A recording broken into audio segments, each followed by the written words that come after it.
I was fixing a leaky faucet when the knocking started, not the normal kind. Desperate, frantic, like someone trying to wake the dead. I wiped my hands on a towel and stood there for a second, already knowing who it was.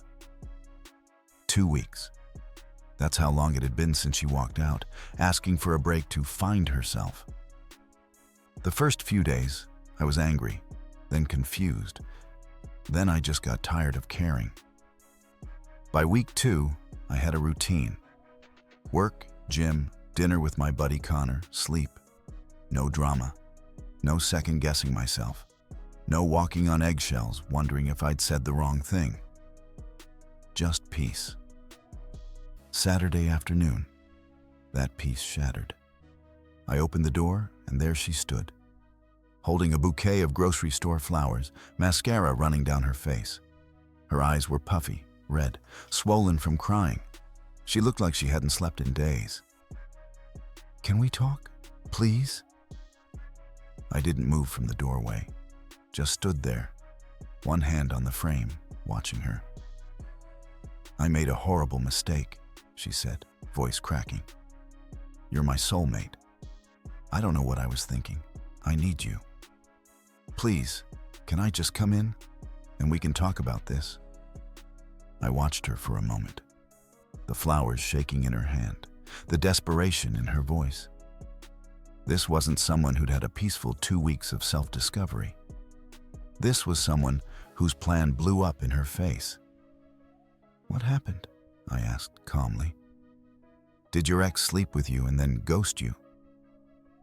The flowers dropped, not placed down gently, dropped.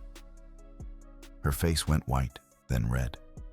Then she just crumbled, fell against the door frame, and started sobbing so hard she could barely breathe. Bullseye. I didn't reach for her, didn't comfort her. Just stood there watching her fall apart on my doorstep while neighbors across the street pretended not to stare. "How did you—" She tried to speak between sobs. "Lucky guess," I said, though it wasn't luck at all. She tried to compose herself, wiping her face with her sleeve. "It wasn't like that. It's complicated. Please, just let me explain. Let me come inside, and we can talk about this like adults. We can talk right here. The neighbors should have thought about that before showing up unannounced." She looked around, mortified, then back at me with those pleading eyes that used to work. Used to make me fold in every argument, every time. Not anymore. "I love you," she whispered. "I never stopped loving you. I just got confused. People make mistakes. Marriages survive mistakes. We can get through this." I leaned against the door frame, arms crossed. "You didn't make a mistake. You made a choice. You chose to leave. Chose to chase whatever fantasy you had in your head. Now you're back because it didn't work out the way you planned. That's not fair." "Fair?" I actually laughed.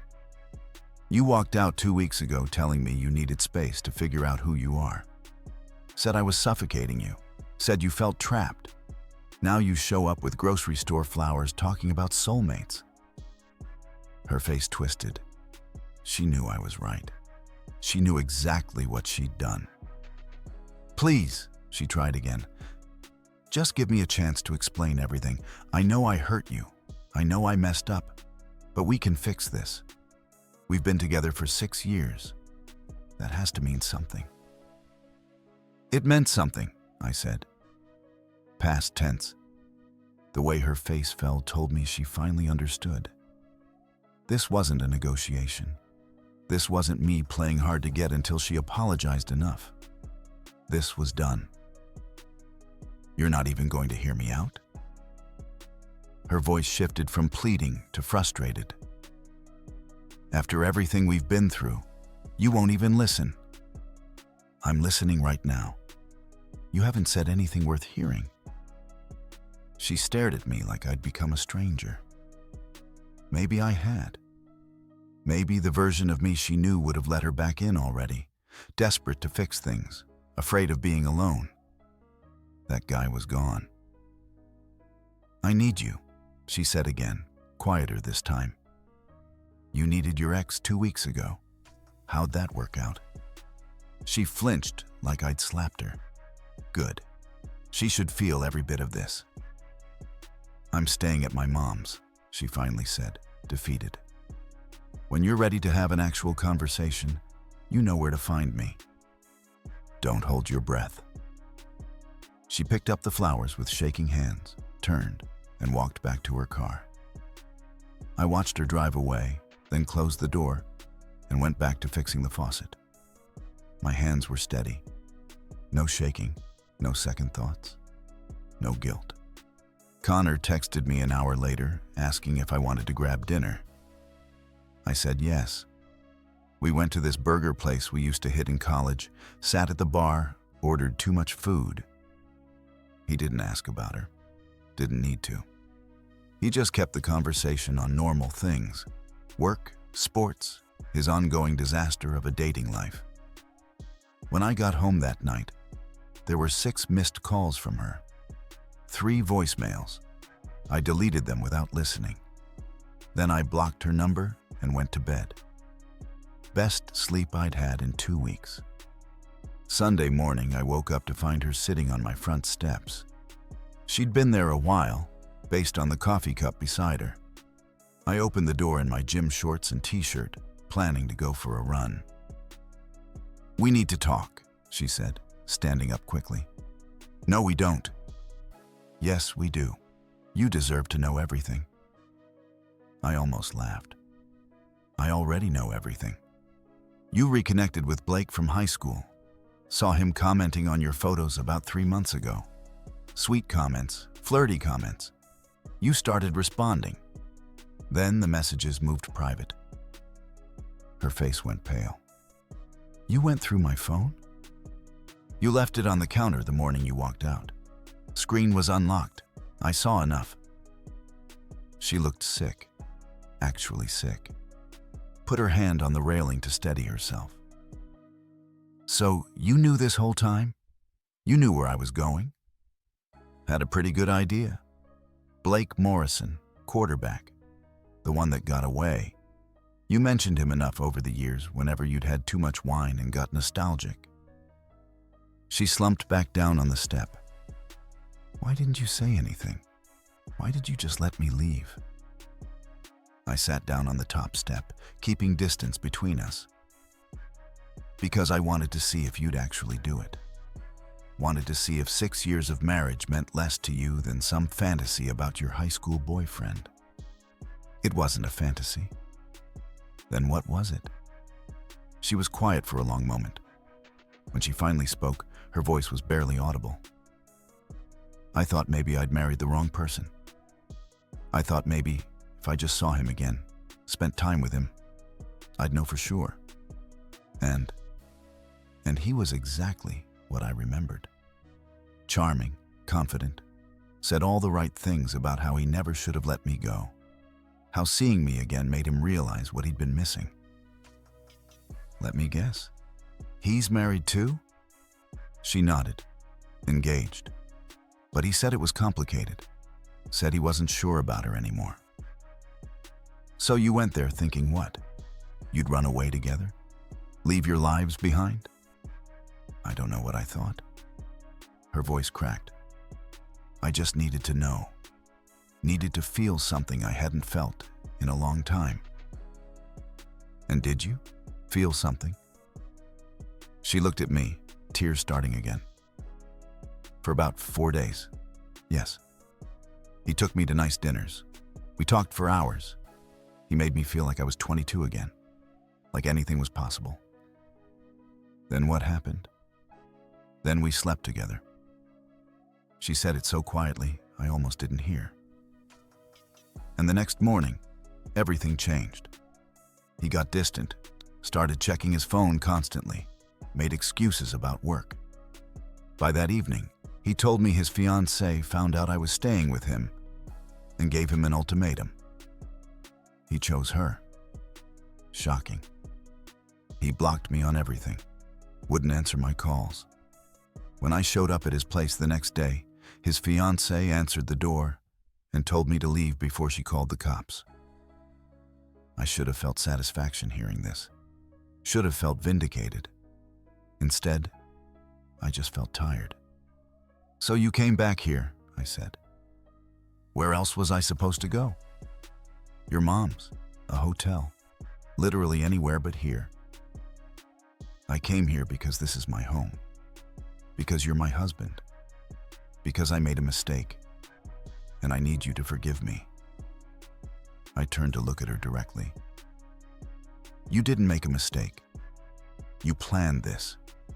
You reconnected with him months ago. You emotionally cheated first. Then you engineered a break so you could physically cheat without technically being married while you did it. That's not a mistake. That's calculated. That's not how it was." "Then how was it? Explain to me how any of this wasn't exactly what it looks like." She couldn't. Just sat there crying while I waited. "I thought I loved him," she finally said. "I thought maybe I'd made the wrong choice years ago, and this was my chance to fix it. But I was wrong. So wrong. He didn't love me. He just wanted what he couldn't have. And the second he had it, I meant nothing." "And you think that's better? You think admitting you left me for someone who didn't even want you makes this forgivable?" "I think it means I learned my lesson. I think it means I know now what I had, what I threw away." I stood up. "You learned your lesson? This isn't detention. This isn't some coming-of-age story where you make a mistake and grow from it. This is my life you destroyed because you got bored." I wasn't bored. Then what? What was so terrible about our marriage that you needed to blow it up to feel alive? She had no answer. We both knew the truth. Nothing was terrible. We were fine. Maybe not fireworks every day, but solid, stable, good. She just wanted something else. Something more. Something that didn't exist. "I contacted a lawyer," I said. "Filed separation paperwork Thursday." Her head snapped up. "You what?" "You heard me. We're done. I'm not doing this dance where you come back because your backup plan failed, and I'm supposed to be grateful you chose me by default." "It's not like that." "It's exactly like that. And here's the thing you still don't understand. I don't want you back. Not even a little. These last 2 weeks without you were the most peaceful I've felt in months. No criticism, no passive-aggressive comments about how I load the dishwasher or fold laundry. No eye rolls when I want to watch the game with Connor. Just peace." She looked devastated. Actually devastated. Like she'd never considered I might be better off without her. "So that's it?" she asked. 6 years and you're just done?" "No. 6 years and you're just done. You ended this the second you walked out that door chasing Blake. I'm just making it official." I went inside and closed the door. Locked it this time. Watched through the window as she sat on those steps for another 20 minutes before finally getting in her car and leaving. My lawyer's name was Mr. Sterling. I called him Monday morning and told him to move forward with everything. The texts started Tuesday morning. Dozens of them. Started with apologies, moved to bargaining, ended with anger. I didn't respond to any of them. Just took screenshots for Mr. Sterling in case we needed documentation. By Wednesday, she'd shifted tactics. Mutual friends started reaching out.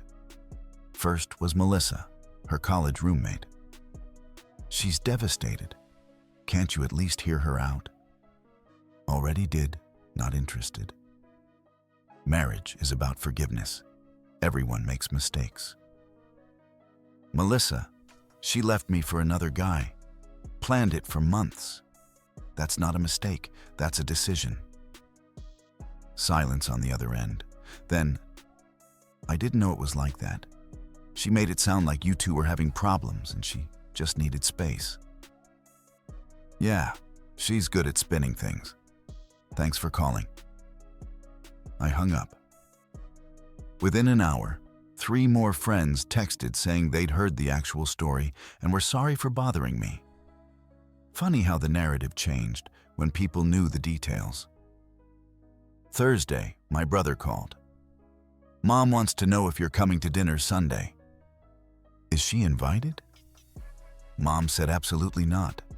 Dad already told her she's not welcome until this is settled. Maybe not even then. That was the thing about my family. They didn't play games. Once you crossed the line, you were out. My mom had treated her like a daughter for 6 years. That bridge was torched now. Tell them I'll be there. Friday, I was leaving work when I saw her car in the parking lot. She was leaning against it, waiting. I kept walking toward my truck. I just want to talk, she called out. Get a lawyer. Have them contact mine. This is ridiculous. We're adults. We should be able to have a conversation. I stopped, turned around. Fine. Here's a conversation. You destroyed our marriage chasing someone who didn't want you. Now you're embarrassed and desperate because your plan failed. You don't miss me. You miss stability. You miss having someone who actually gave a damn about you. But that person is gone. You killed him when you walked out. That's not true. Which part? The part where you spent 2 weeks sleeping with Blake, or the part where you only came back after he dumped you? Her face went red. 2 of my co-workers were definitely within earshot. She noticed them too. Can we please talk somewhere private? No. Anything you have to say, you can say through your lawyer. Stop showing up places. Stop texting. Stop sending friends to guilt me. We're done.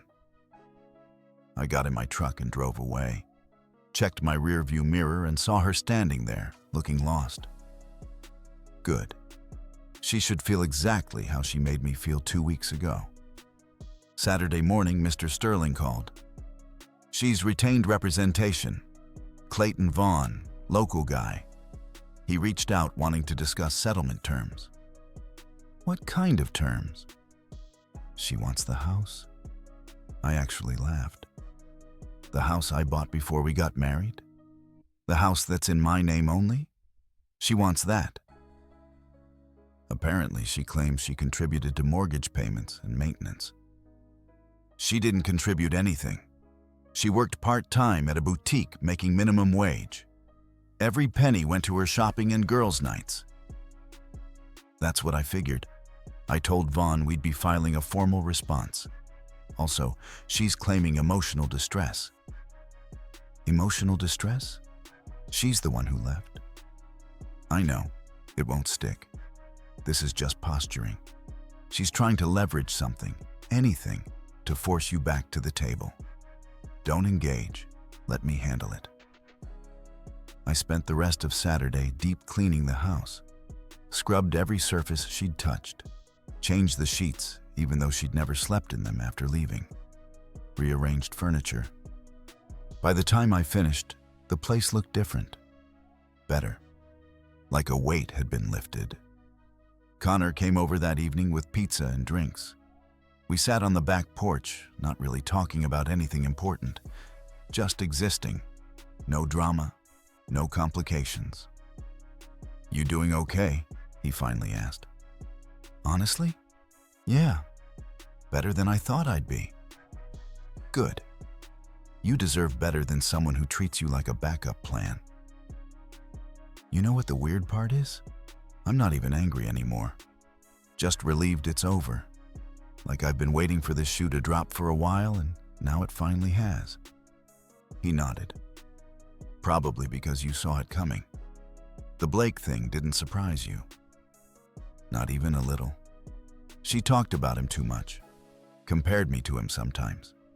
Small things, like how he would have done this differently or how he was so ambitious. I should have ended it then. Hindsight. Yeah. Sunday at my parents' house was exactly what I needed. My mom cooked too much food like always. My dad grilled. My brother brought his girlfriend. Nobody mentioned her name once. It was like she'd been erased from family history already. After dinner, my mom pulled me aside in the kitchen. "Are you sure about the divorce?" "Completely. Because if there's any chance..." "Mom, she cheated. Left me for another guy. Only came back because he didn't want her. There's no chance." She hugged me tight. "Then I'm proud of you for knowing your worth. Too many people stay in situations that destroy them. You're stronger than that." I drove home that night feeling lighter than I had in years. No guilt, no second guessing, just clarity. Monday morning, I woke up to an email from her. Long, rambling, full of apologies and explanations and promises. I forwarded it to Mr. Sterling without reading past the first paragraph. He called an hour later. "She's desperate. That's good for us.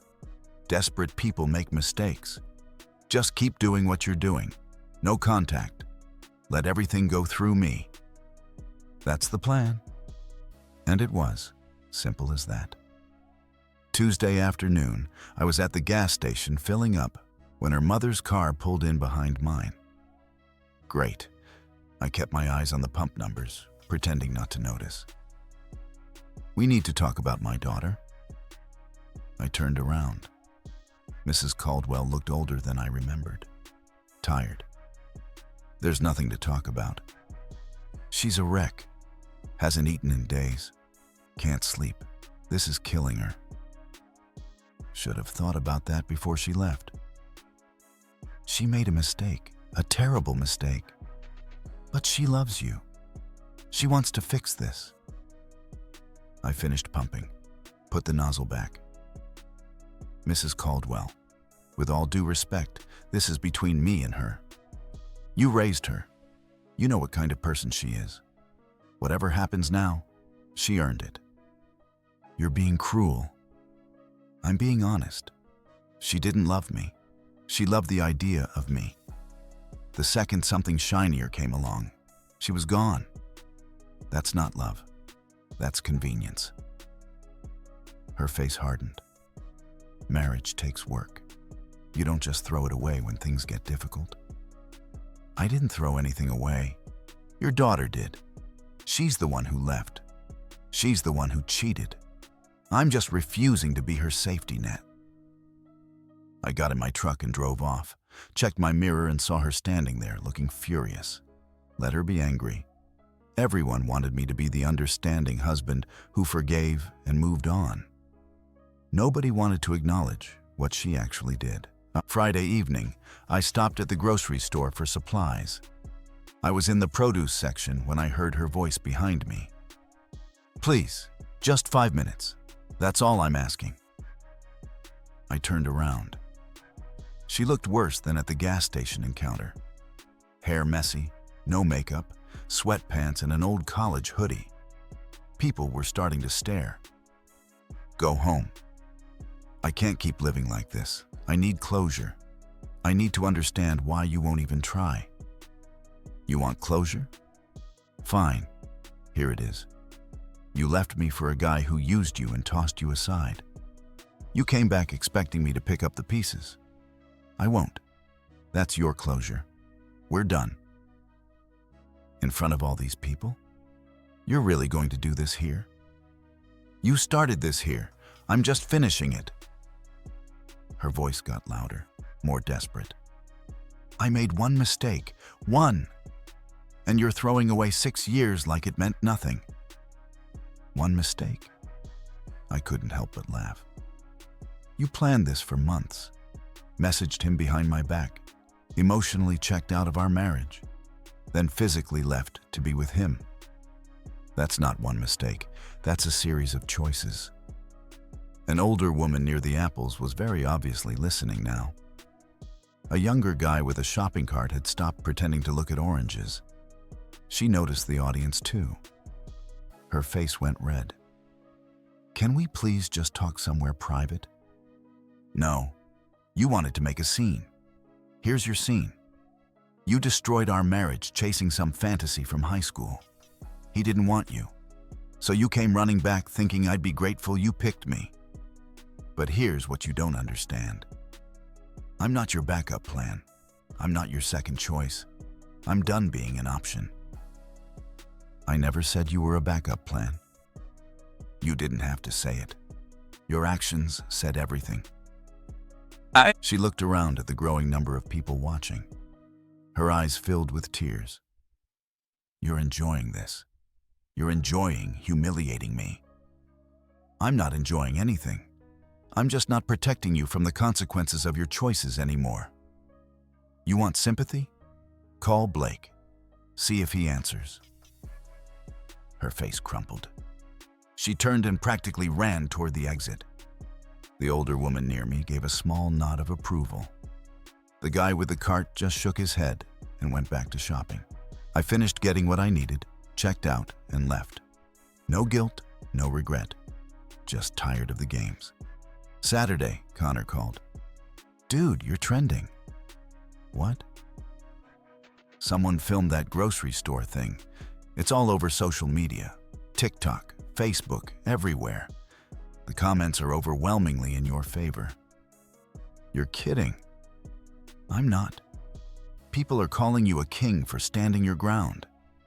There's like 1,000 comments from women saying they wish their exes had your backbone.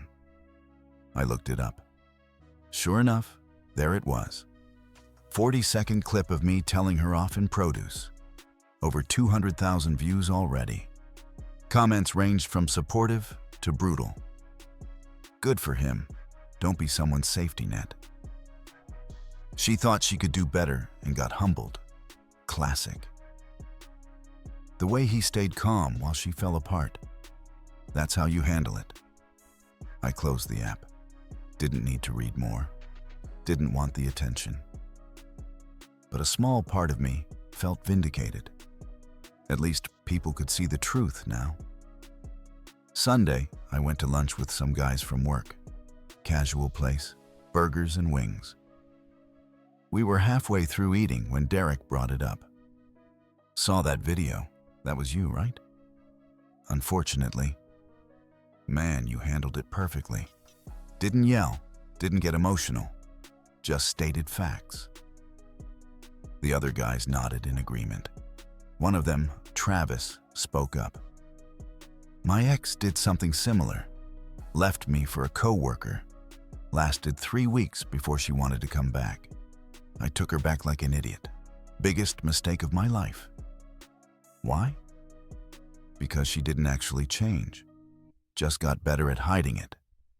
2 years later, she did it again with someone else. Should have ended it the first time like you did. We finished lunch, and I drove home feeling lighter. No more surprise visits from her. No more ambushes in parking lots. Word was out. Everyone knew the story now. No more spinning the narrative. That evening, Mr. Sterling emailed. Her lawyer had backed off the house demand. Now they were just asking for a clean split. No assets, no alimony, just an end to the marriage. I replied immediately. Accepted. Let's get this done. He responded within minutes. I'll draw up the papers. Should be ready for signatures by end of week. 1 week later, it would all be over, finally. The following Tuesday, I did something I hadn't done in 3 years. I went fishing. Just grabbed my old gear from the garage, drove out to the lake, and spent 4 hours sitting on the dock doing absolutely nothing productive. It was perfect. Connor met me there around noon with sandwiches and cold drinks. We didn't talk much, just cast lines and existed. That's what I've been missing, I said. The ability to just exist without constantly managing someone else's mood or expectations. When's the last time we did this? Connor asked. Before the wedding. She said fishing was boring. Said I should find hobbies we could do together. And did you? Tried. Book club didn't work because I don't read enough. Yoga classes made my back hurt. Wine tastings were just excuses for her to drink with her friends while I stood around awkwardly. So you gave up everything you liked? Pretty much. Didn't even realize it was happening until it was done. Connor reeled in his line. You know what's crazy? You seem happier now than you did the entire time you were married. He was right. The constant tension I'd been carrying for months was gone. No more analyzing every word before I said it. No more wondering if she was annoyed about something but wouldn't say what. Just peace.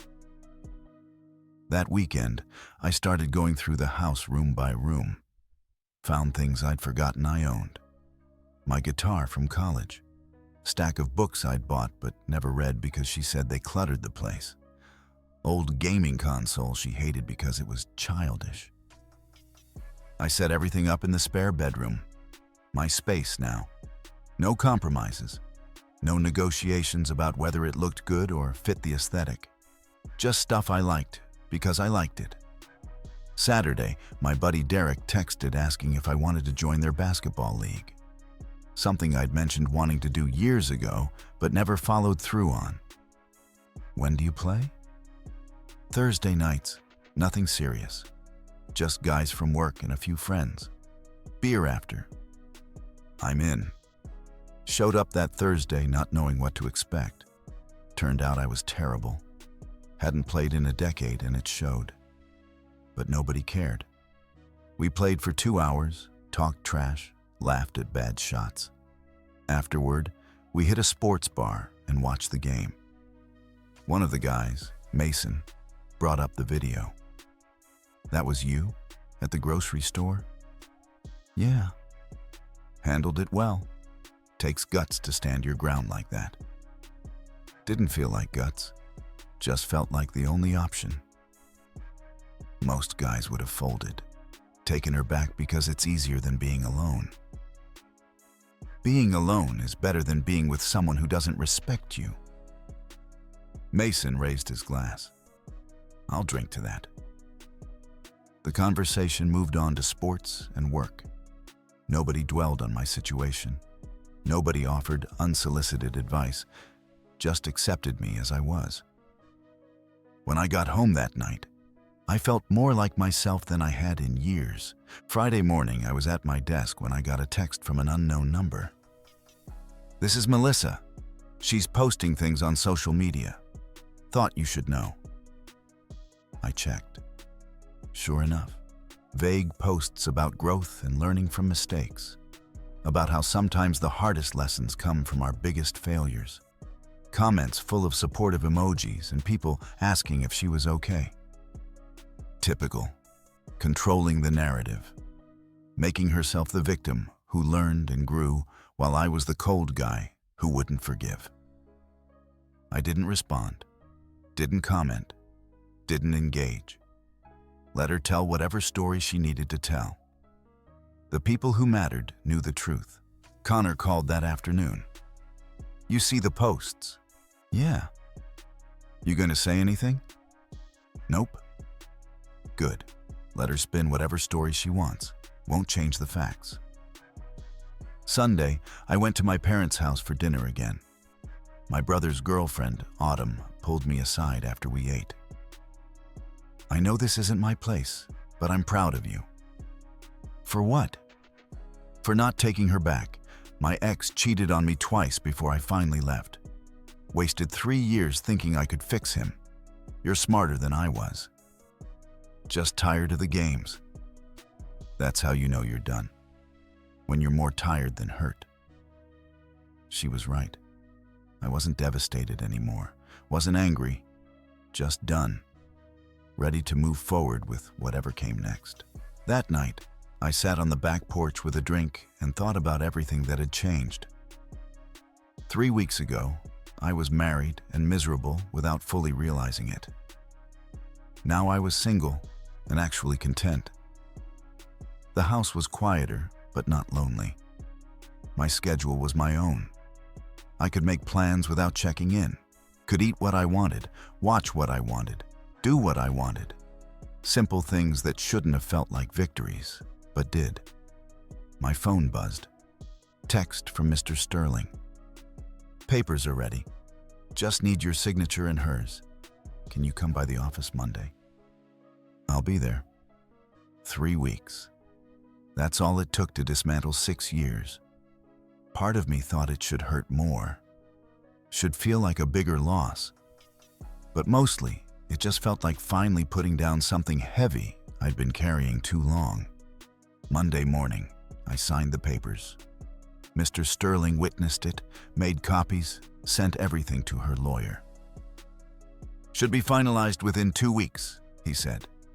Court date is set for the 18th. Straightforward dissolution. No complications. Good. I left his office and went straight to work. Normal day, normal tasks, normal conversations. Life continuing exactly as it should. That evening, Connor texted. Drinks? Can't. Basketball tonight. Look at you with a social life. Weird, right? But it wasn't weird. It was normal. It was what life looked like when you weren't constantly managing someone else's happiness at the expense of your own. I got home late that night, showered, collapsed into bed, fell asleep in under 5 minutes. No anxiety, no what-ifs, just exhausted in the best way possible. Tomorrow was the court date. Tomorrow it would all be official. Tomorrow I could finally close this chapter completely and start the next one. The courthouse was cold and sterile. I arrived 15 minutes early. She was already there with her lawyer, sitting on a bench outside the courtroom. Her eyes were red. I didn't acknowledge her. Mr. Sterling met me at the entrance. Should be quick. Judge Wilson handles these efficiently. We walked in. The judge reviewed the paperwork, asked standard questions. Did we both agree to the terms? Yes. Were there any contested assets? No. Any children involved? No. This dissolution is granted. You're both free to go. 10 minutes. 6 years reduced to 10 minutes of paperwork and questions. Outside the courtroom, she tried one last time. Can we just talk, please? There's nothing left to say. I'm sorry. I know I hurt you. I know I ruined everything. But I learned from this. I'm different now. Good for you. Be different with someone else. Her lawyer put a hand on her shoulder, guiding her away. I watched them leave, then turned to Mr. Sterling. That's it? That's it. You're officially divorced. I shook his hand, walked to my truck, and called Connor. It's done. How do you feel? Relieved? Good. Meet me at Barton's in an hour. Drinks on me? I drove straight there. Connor was already at a table with Derek and Mason from basketball. They'd ordered appetizers and had a drink waiting for me.